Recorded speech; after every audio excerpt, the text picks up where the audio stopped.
This is Sunrise Extra, streaming live on Wave Now.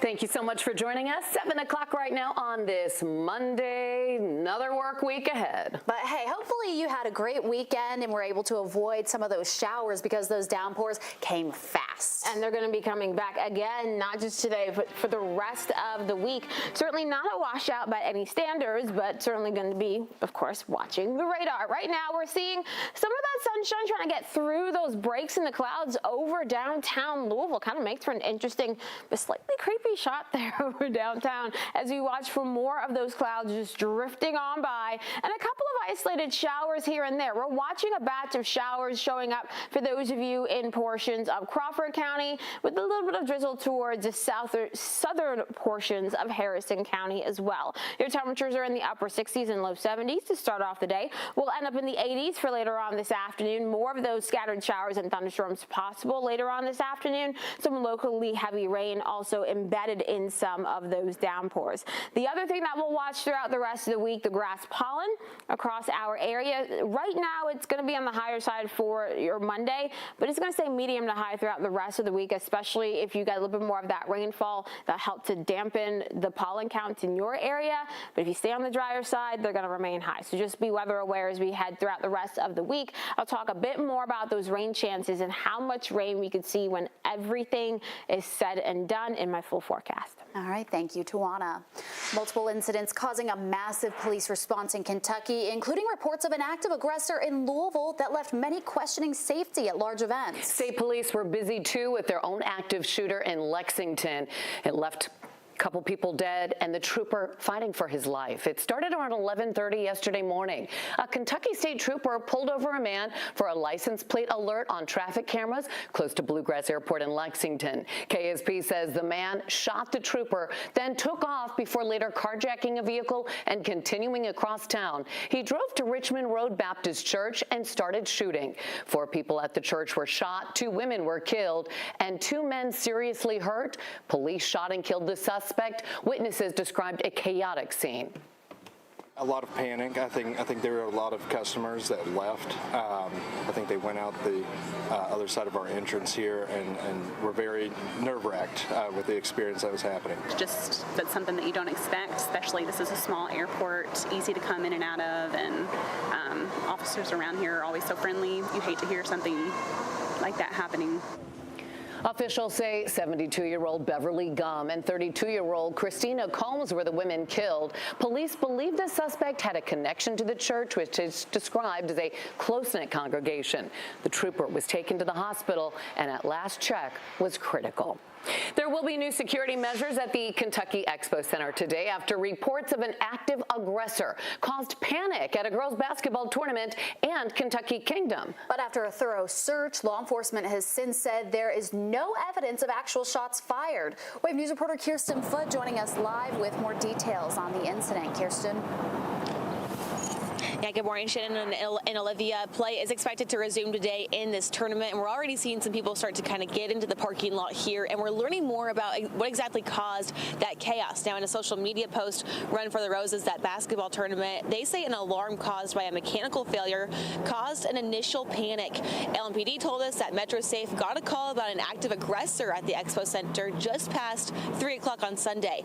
Police say the officers determined that there was no threat, but then they got another call about an active aggressor next door at Kentucky Kingdom. And while police have not found evidence of shots fired at either location, one parent tells us that her daughter will most likely not play today. Makes me so sad that our kids think that this is normal. It's not the way American children should be growing up.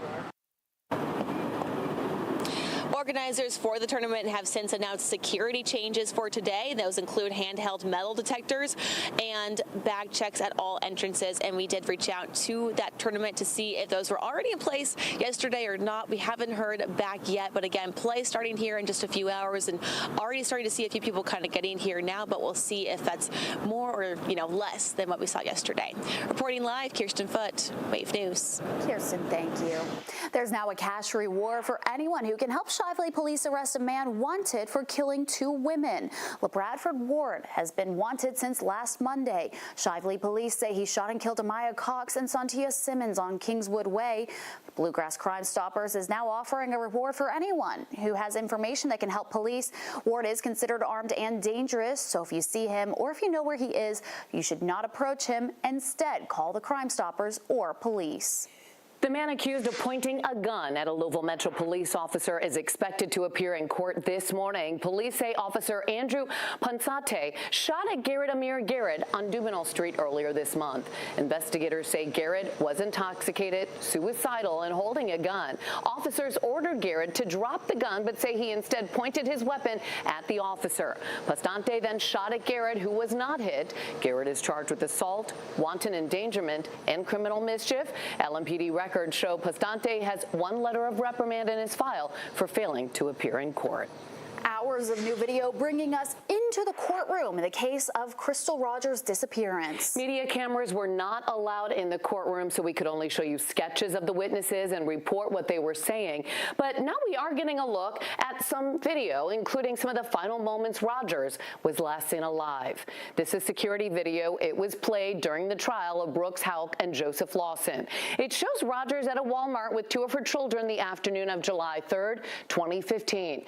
Detectives say Rogers left Walmart at 4:39 p.m. and dropped 2 of her children off at their father's home. Rogers would be reported missing 2 days later, and her body has never been found. Both Houck and Lawson were convicted for tampering with evidence and other murder-related charges.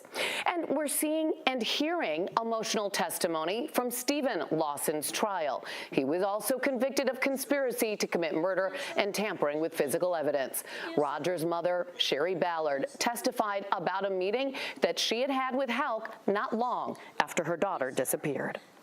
And I said, but you hadn't talked to her? And he said, no. And at that point, the baby stuck his head from around the back seat because he was in the car seat.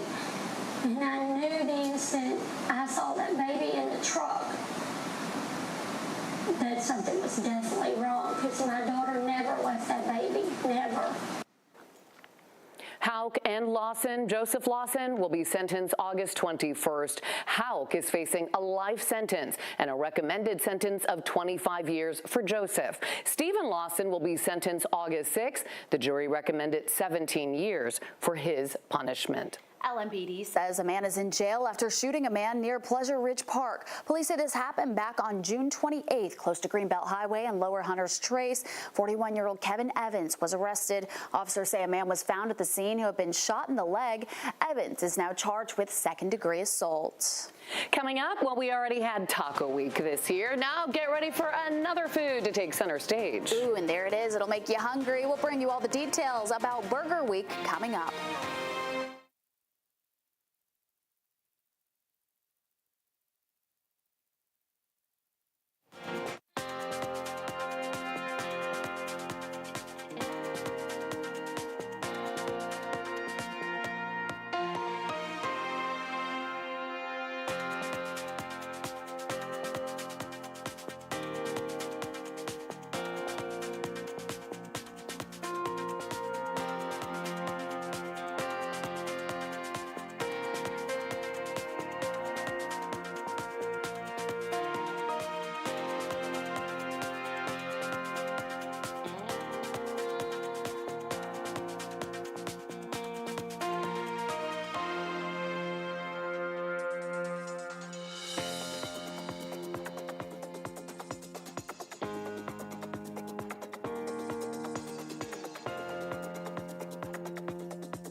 On Sunday, people from all over got to celebrate alternate modes of transportation. Dozens of people participated in this year's Cyclovia as it took over part of the Clifton neighborhood. Frankfort Avenue was closed to car traffic for several blocks, encouraging people to come out and walk, bike, skate, or use whatever other kind of non-automotive transportation. The event allowed people to enjoy the great local businesses along some of Louisville's most iconic corridors. I mean, notice how quiet it is. The energy is a lot calmer today. People really feel much more comfortable moving through the street. You can see a lot of human connection happening, people connecting with storefronts and each other. So if you missed it on Sunday, don't worry. There's another Cyclovia coming up in October. It'll be on the 12th on Bardstown Road between Grinstead Drive and Douglas Loop. That will also run from 2 to 6 in the afternoon. The Southwest Family YMCA is proving the pool isn't just for lounging. On Saturday, they had their annual Aquapalooza event. All of their aerobics instructors led segments going through different exercises that you can do in the water. They first did the workouts in the shallow end of the pool, and then they had a break so attendees could get some snacks and drinks, and they even had door prizes. And then they came back and they had a challenge too, because they finished things off in the deep end. I started in November of 2003, and I have people in my class that have been here every single year with me since I started. You can find aquatic exercise classes, which ones they offer, by going to ymcalouisville.org. A local group is encouraging you and others to keep their dollars in the community. The Louisville Independent Business Alliance hosted their South Points Buy Local Fair. More than 50 small business owners from the south part of town were in Iroquois Park selling products like t-shirts, baked goods, homemade soaps, and much more. Buying local is so important because your dollars actually remain in your community more. So I think 55 cents on the dollar will remain in your local community when you shop small. The organization has been hosting the fair for the past 5 years. Well, it's summertime, probably thinking of all that good food out there. Let's talk about burgers. That's right. Summer and burgers go together. Starting today, you can get those burgers at a discount. It is Louisville Burger Week. You can enjoy burgers for 7 days, and they'll have some specialties too. Some of the restaurants participating include Drake's, Burger Boy and Girl, the Manhattan Project, and more. This is a chance for customers to try burgers and support some of their favorite local restaurants. For this week only, burgers will cost $7 to $8, and if you download the app too, you have a chance to win some prizes. So go ahead and have that burger. Try maybe a new place that you've been wanting to check out. And they come up with some pretty interesting burgers too. I always like to look at their burgers and figure out where I want to go. And hey, you get a chance to see the city. Yeah, oh yeah, and I love trying new things, new places, and it always gives me an excuse not to cook. Right. So there's that as well.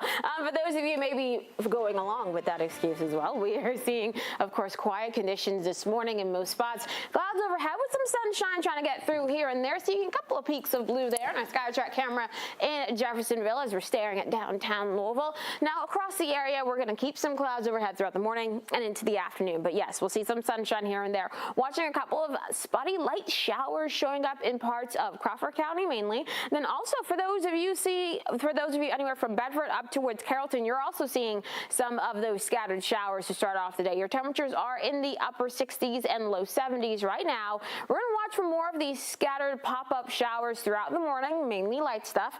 Then once we get into the afternoon, we'll see those temperatures climbing into the 80s for your highs and a better chance for some scattered thunderstorms with some locally heavy rain. So we'll watch for that for the second half of the day.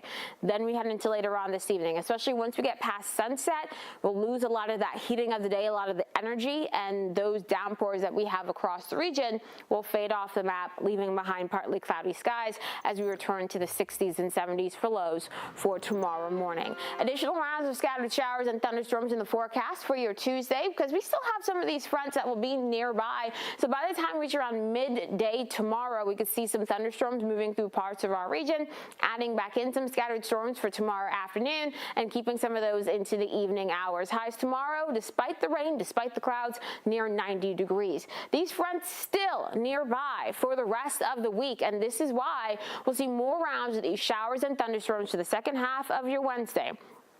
into portions of Thursday. And now Thursday night into Friday, we do have a decent chance for more of those thunderstorms to linger overnight and into early Friday morning. So we'll watch for that as the front gets closer, and we'll keep some scattered storms in the forecast for Friday afternoon. Now that front doesn't look to actually make its way entirely through wave country. So that means, yes, more of those scattered storms in the forecast the second half of your Saturday and again on Sunday. So nearly every single day over the next 10 days has some sort of rain chance in the forecast. But here's the thing, not everyone will see rain every day. But across the region between really Wednesday and Sunday, we see anywhere from 1 to 2 inches of rainfall. Keep in mind, if you get multiple rounds of rain for each day, then your totals, of course, will be a little bit higher. And as the week goes along, some localized flooding issues will become more and more of a concern.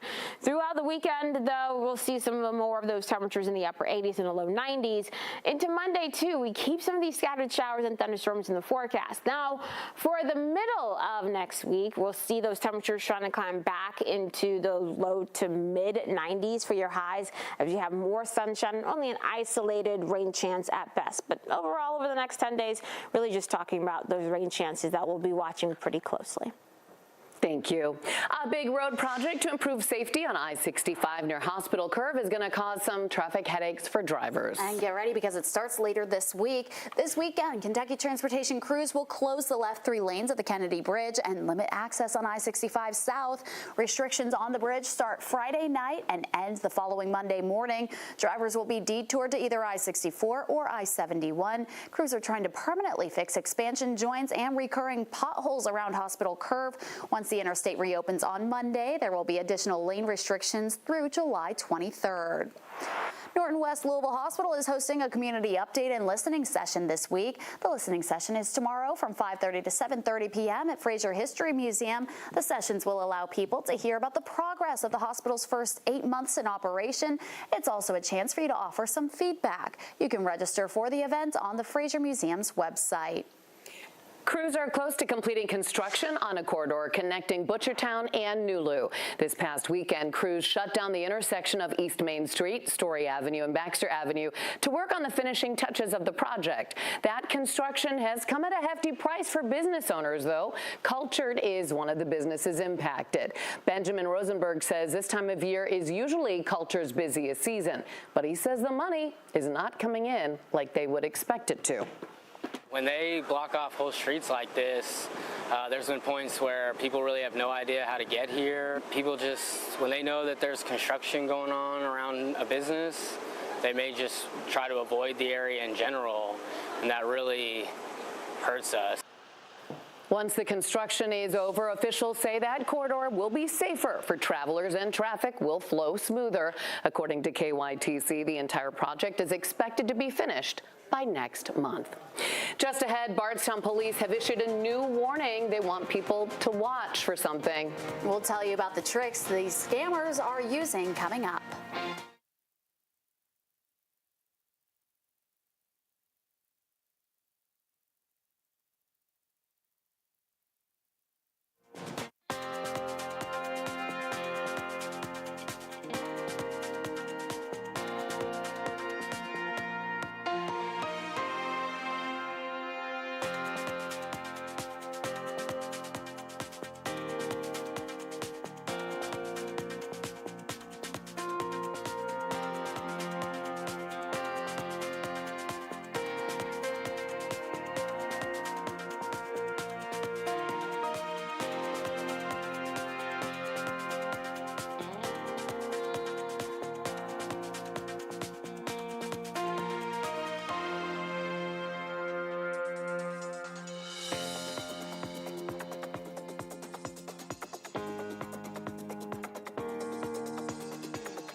A scam alert to tell you about now. Bardstown police are warning of a new scam tricking victims who'd like to help families of fallen officers. Investigators say the scammer claims to be an officer with Bardstown police and asks for a donation to support fallen officers. Bardstown police, though, say it's all a ruse. Officers will never reach out to you and ask for money of any kind. If you get this call, you should hang up and report it to police. A former Kentucky student is worried a new student staff communication law could have negative impacts outside the classroom. Senate Bill 181 says educators cannot talk to students outside of school via social media or text unless it is through a traceable platform that the district has designated. George Gentry from Lexington says the educators in his life went above and beyond. He says while he struggled with behavioral issues, his teachers were there to keep him in line, in and out of the classroom. I would leave school sometimes and go home, and I had an educator get in their car and come get me from my house. Say, hey, we're going back to school. We need to do this. And I was like, okay. It gave me a different perspective, even as a child. Gentry says he understands the bill is to protect children, but says it might discourage well-meaning teachers from helping students in need. The law does give an exemption for educators to communicate outside of pre-approved channels as long as parents give written consent. Some Kentucky food pantries are bracing for a rise in demand. It's due to the cuts to the Supplemental Nutrition Assistance, or SNAP program. They were part of the One Big Beautiful Bill President Trump signed into law nearly a week ago. Officials with the Amen House in Scott County say they serve nearly 1,300 families every month, and with the recent cuts, they expect that number to rise. But they're not planning on slowing down. We absolutely believe that no matter what comes ahead, Scott County will stay strong when it comes to battling hunger. We just got to figure out what that looks like. Here in Louisville at the West Louisville Farmers Market, customers of the market can use SNAP benefits. Recipients show their EBT cards and get a voucher. Then they take that voucher to the vendor for a direct exchange of product. The market then pays the vendors at the end of the day. There will be an opportunity to give feedback about new LG&E developments coming to our area. The Kentucky Public Service Commission is hosting a meeting tonight. They're looking for feedback on plans by LG&E to build 2 new natural gas-powered turbine facilities, including one in Louisville. The additional power would be used at the proposed data facility planned for Campground Road in Louisville. Some worry this would cause customer rate hikes. That meeting will be at JCTC off Community College Drive starting at 6 tonight. It is free and it is open to the public. We're going to take a quick break. I'll be back with some more local news. Stick with us here on Wave Sunrise Extra.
This Wave News Update is sponsored by Oxmoor Auto Group.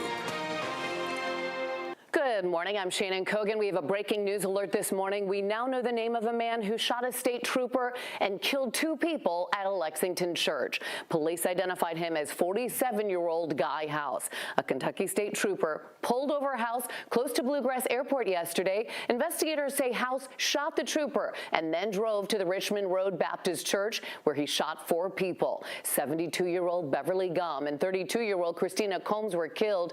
2 men were also hurt. Police have not released a motive for the shooting, but then that gunman was shot.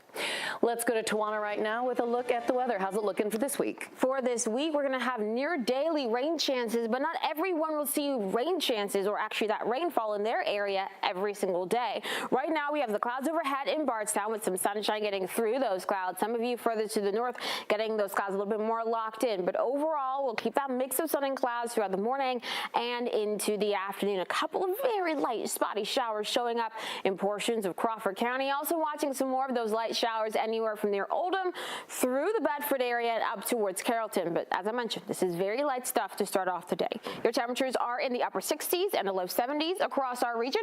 Once we head into later on this afternoon, we're going to be seeing those highs in the 80s across our area with more of those scattered showers and thunderstorms possible then. So we'll watch for that and keeping an eye on the roads. We've had a couple of stalled vehicles out and about across the region to start off the day, but thankfully speed's still looking pretty good. We are starting to see some slowdowns though on Bardstown Road near the Snyder. That's typical for this time of the morning, so no real surprise there. As we head over the next 10 days, here's what we're going to be dealing with. Some more of those scattered storms like I mentioned for the afternoon and evening hours each day this week. This will linger into the weekend and into the beginning of next week as well.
Thanks so much for sticking with us here on Wave Sunrise Extra. I'm Olivia Russell, and we want to start with a breaking news alert here. We now know the name of the man who shot a state trooper and killed 2 people at a Lexington church. Police have identified him as 47-year-old Guy House. A Kentucky state trooper pulled over House close to Bluegrass Airport yesterday. Investigators say House shot the trooper and then drove to the Richmond Road Baptist Church.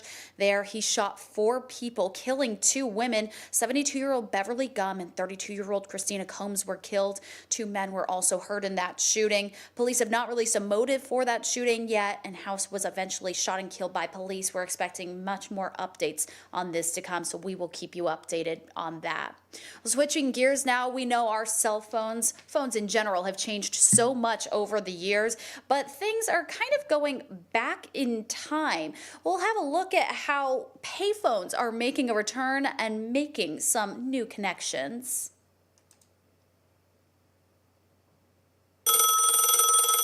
At this workshop in rural Vermont, what's old is new again. A blast from the past that looks cool and sounds cool. But for Patrick Schlott, it's his way of paying it forward. It started as sort of a hobby, and it spiraled into something that is a pretty cool public service. For the last year and a half, Patrick has been buying old payphones and fixing them up before putting them to work around town. There are large swaths of the state without cell phone coverage. The Vermont ethos is very neighbor helping neighbor. So I figured that's the way I can contribute. Inspired by similar efforts in cities like Philadelphia and Detroit, Patrick has installed phones at places like this general store, a rest stop, and a library. But they're not payphones, technically, since they're free to use, sort of. Patrick pays for each call out of his own pocket. I call it a pay less phone because you don't need change. Holly Legue is the director of the Latham Memorial Library, home to one of the phones. These kids wouldn't have another option to give their parents a call if we weren't able to offer this phone. In just a month, this phone made more than 200 calls by families like the Kramers. There's a lot of times where Ian and my other kids come to the library after school before I can pick them up, and they don't have cell phones yet. Sometimes I don't know when I'm going to get picked up from the library, so I can just call mom or dad. These phones, not just useful, they're turning back time. There is just kind of a fun element. I mean, in libraries, we love to bring older technology into the hands of people who might remember it fondly or maybe have never seen it before. So it brings a lot of joy. And Patrick's got new locations planned with the same mission. Neighbor helping neighbor. That's the way I can contribute. Kids need to phone home. It doesn't matter why you need to use the phone, but that can be a positive benefit for the community. Probably really fun to teach the kids how to use a phone like that too. How cool is that? Well, be prepared to pay more for ketchup, salsa, and other tomato-based foods. Starting today, the U.S. is pulling out a 3-decade-old tomato price agreement with Mexico. The move is part of a nearly 21% tariff plan on most Mexican tomato imports. That could mean higher prices for Americans at the grocery store and at restaurants. Some restaurant owners who use imported tomatoes say they fear the jump could put their business in jeopardy. However, some U.S. growers say tariffs will make homegrown products more competitive in grocery stores. Take a look in your pantry because some bread sold at Kroger and Walmart is being recalled. According to the FDA, Hartford Bakery issued a recall for its Lewis Bake Shop artisan-style half loaf on July 10th. The bread was distributed in at least a dozen states, including in Kentucky. The company says the bread could have serious health consequences for people with a nut allergy or severe sensitivity to hazelnut. The FDA says there have been no major incidents or reports linked to the recalled bread. Well, an update now on a nationwide chocolate recall. Last month, the Weaver Nut Company issued a voluntary recall of some of its chocolate products. The recall was due to undeclared presence of milk, which could trigger severe allergies for some people. Now the company is elevating the recall of 2 types of its semi-sweet chocolate candy pellets. They're now considered a Class 1 recall due to the serious potential for life-threatening allergic reactions. No illnesses have been reported lately, though. So for more information about this recall, including specific products, you can get more information over on weavernut.com. Well, we know there's a national like turkey or chicken, day for just about everything, but what about a national month? Because July happens to be dedicated to hot dogs. While they are a summer cookout staple, they say it's best to enjoy them in moderation. So dietitian Julia Zampano says hot dogs are packed with things like sodium and preservatives. So frequently eating foods with these types of ingredients, it's not really good for you. So with this in mind, it's best to save hot dogs for special occasions and not make them a regular part of your diet. If you want to enjoy one at a cookout, though, she suggests filling up the rest of your plate with fruits and veggies so you're not tempted to eat more than just one. And while it's not a good idea to eat them regularly, she reminds us that not all hot dogs are created equally. There are hot dogs made with leaner meats like turkey or chicken. There's plant-based versions of hot dogs, so looking for those, looking for lower sodium options, and then even scanning the ingredients to see what's in there. So the more processed ingredients, the more ingredients you can't pronounce, that's the type of hot dog we want to avoid or limit. And hey, maybe it's hot dogs or cheeseburgers. She says it's okay to enjoy them in moderation. Just make some other healthy choices. But I do love a good hot dog. You only really have them in the summer, not in the winter. Oh, with the summer heat, with the hot dogs, we're also talking about animals that come out during the summer. Snakes are starting to slither out across Kentucky. Venomous species like copperheads and timber rattlesnakes are common in central, eastern, and southern parts of the state.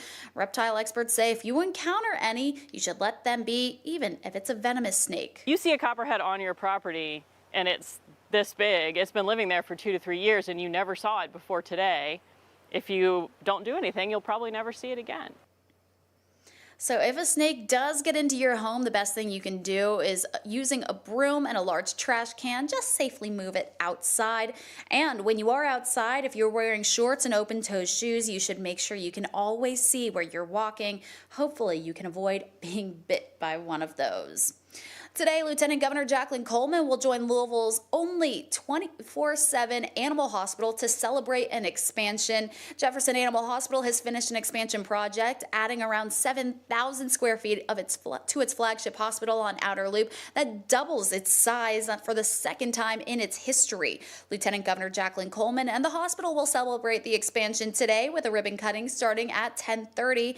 Ethan Almighty, you remember his story there? His story shaped animal cruelty legislation in Kentucky, and he will also be there for a very special moment. He'll reunite with the doctors who provided his care at Jefferson Animal Hospital, who saved his life. What a sweet story there. Oh, with the school year just around the corner, New Albany Floyd County Schools is looking to fill a number of vacant positions. The district is hosting a job fair this week. It's happening at 1 to 6 p.m. on Wednesday at the Educational Services Center. Open positions include special education teachers, bus drivers, cafeteria staff, coaches, and more. So for more information on that job fair, you can visit the district's website. And today at 12:30, Southern High School students and staff are continuing a community outreach that started at the end of the school year. Every Monday, they unload food and other donations. They sort them and box them, and then they deliver them to JCPS families in need. In its 4th week, the group has helped 68 families, and most of them are immigrant families. With so many kids starting the school year without the supplies they need, you can help out. Wave News, the Neighborhood Plays, and Furniture Fair have teamed up to collect donations of new school supplies for local students. You can drop off supplies at either Furniture Fair location now through July 30th, and your donations will be able to go directly to local kids. That way they can start off the school year on the right foot. We'll be right back after taking a quick break.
Well, it's a message that's going viral online right now. A Louisville woman using social media to share her story, bringing attention to the problem she's facing as a small business owner. Wave News reporter Kirsten Foote sat down with the owners of Darling State of Mind to hear their message for people who've been shoplifting.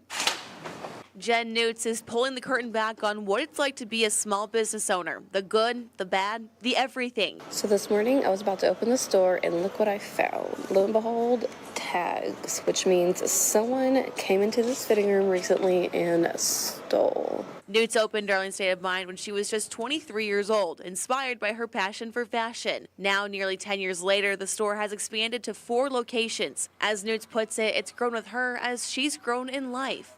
I work so hard. I mean, I'm here almost every single day. I'm up till at least midnight every night, and I love what I do. It's just, it hurts. Sometimes I feel like someone just came into my house and stole something. Like, it's like personal. I mean, it's my livelihood. So, and it's not just my livelihood. I have several full-time employees. With those frustrations, she took to none other than social media. It makes me question if I should just throw in the towel. In a blink of an eye, it was going viral and we couldn't keep up. Reaching not hundreds, not thousands, but millions of people. Most of the comments are nice. The video leading to a newfound fame. The day we posted it, we had people come in and they were like, I'm just gonna buy anything just to support you. Like, you know, that's crazy that happens.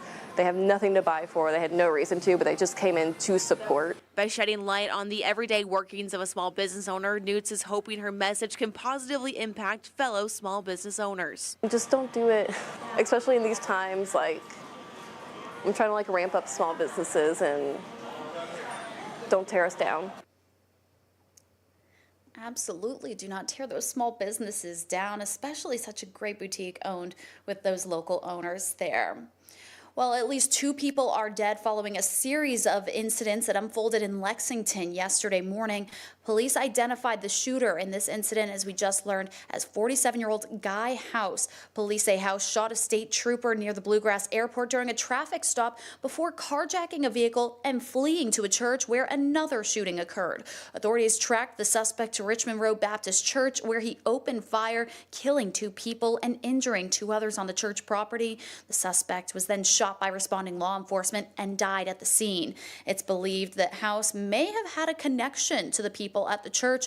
Authorities provided an update on the trooper's condition during a press conference yesterday. While that shooting occurred on Terminal Drive, it was unrelated to the Bluegrass Airport and did not occur inside the airport terminal. The trooper is in stable condition and receiving medical treatment. And we're hoping to learn new details about that throughout the day as police release them, and we will keep you updated for sure. Well, this morning, police are searching for a killer after a man was shot in the Park Hill neighborhood.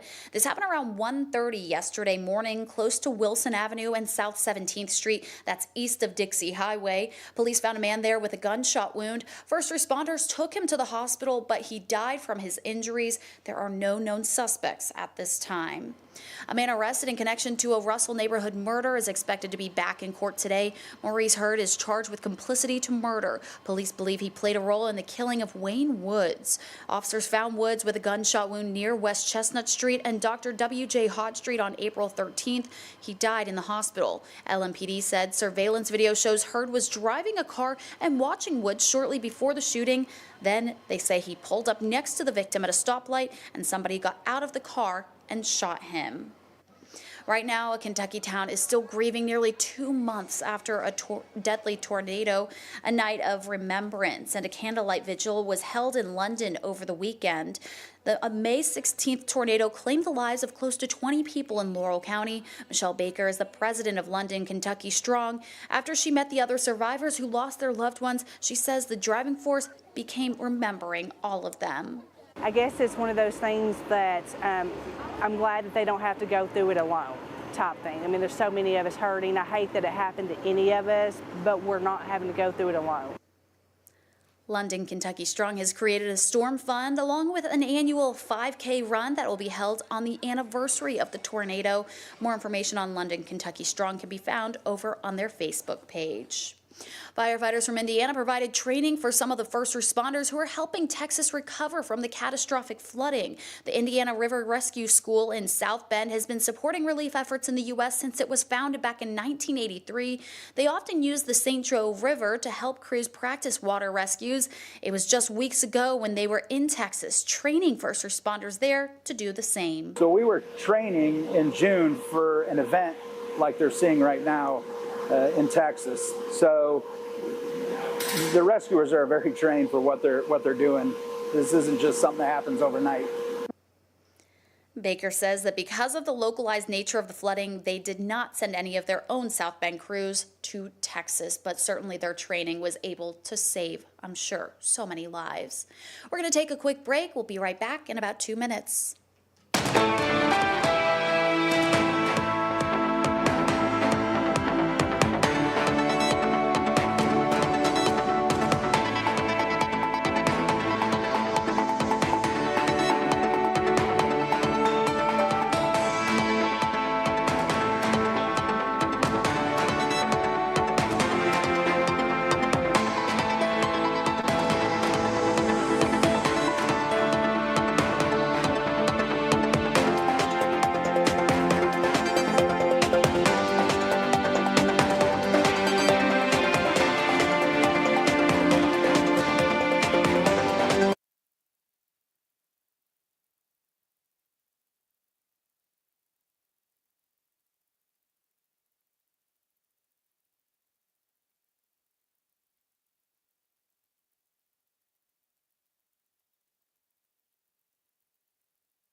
Hey, thanks for staying with us here on Sunrise Extra.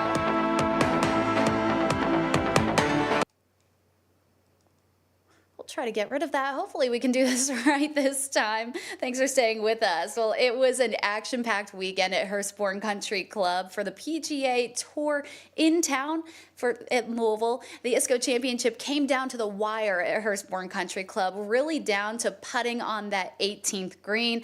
Wave Sports Director Kendrick Haskins has more on the action. Something about the PGA Tour in Louisville always makes for drama, and it was no different in the first ever ISCO Championship here at Hurstbourne Country Club. Paul Peterson was your third-round leader coming into the final round. Played well on Sunday. More on him in a minute because no one saw this coming. William Mao hit the course and caught fire. He birdied his first 3 holes. He ends up finishing with 9 birdies on the day, no bogeys on 18. He needs this putt to set the course record. Just misses it regardless. He shoots a 61, tying the low round of the week, and walked off the course with a 3-stroke lead. I feel pretty good right now. I did all I can out there and played really good golf and left it all out there. And if it's enough, you know, great. If not, I'll be ready for a playoff. But no time to rest for Mao. Paul Peterson making another run up the course. He gets to 18, needs a birdie to send it into extras, but it doesn't fall. William Mao is your 2025 ISCO Championship winner.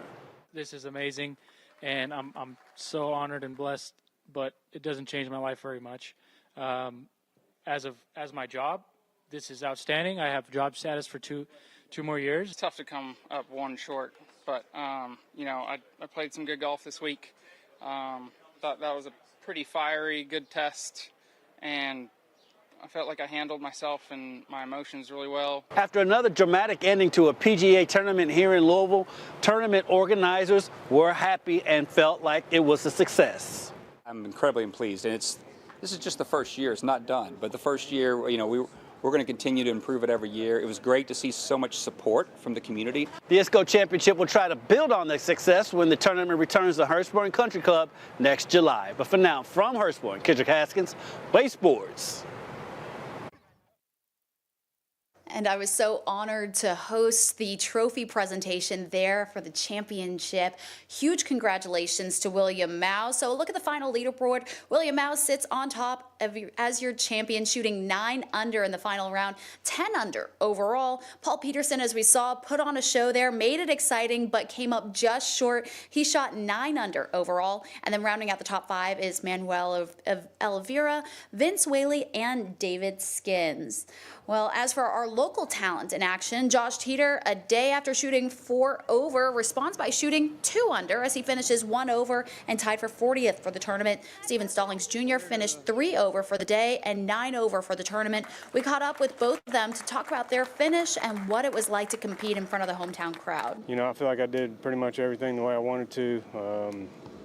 Could have made a few more putts, but 2 under on the course today is good playing. This is the way this played is top notch, big time, you know, tour event. Very special. Home games are always great. Putter didn't really cooperate probably all week, and then a couple bad breaks. But no, I'm grateful for the opportunity. Super fun playing in front of everybody. Like 4 days just out here is just awesome. I wish it would never end. So many friends, like people I haven't seen in a while, watch me play this week. It's super cool.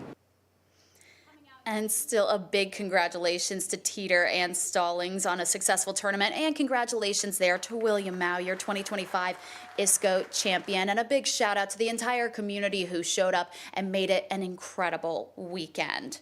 Well, Racing Louisville was back in action last night after almost a month off from games. It was the start of a new rivalry as Racing took on the newly established Lexington FC at Lynn Family Stadium.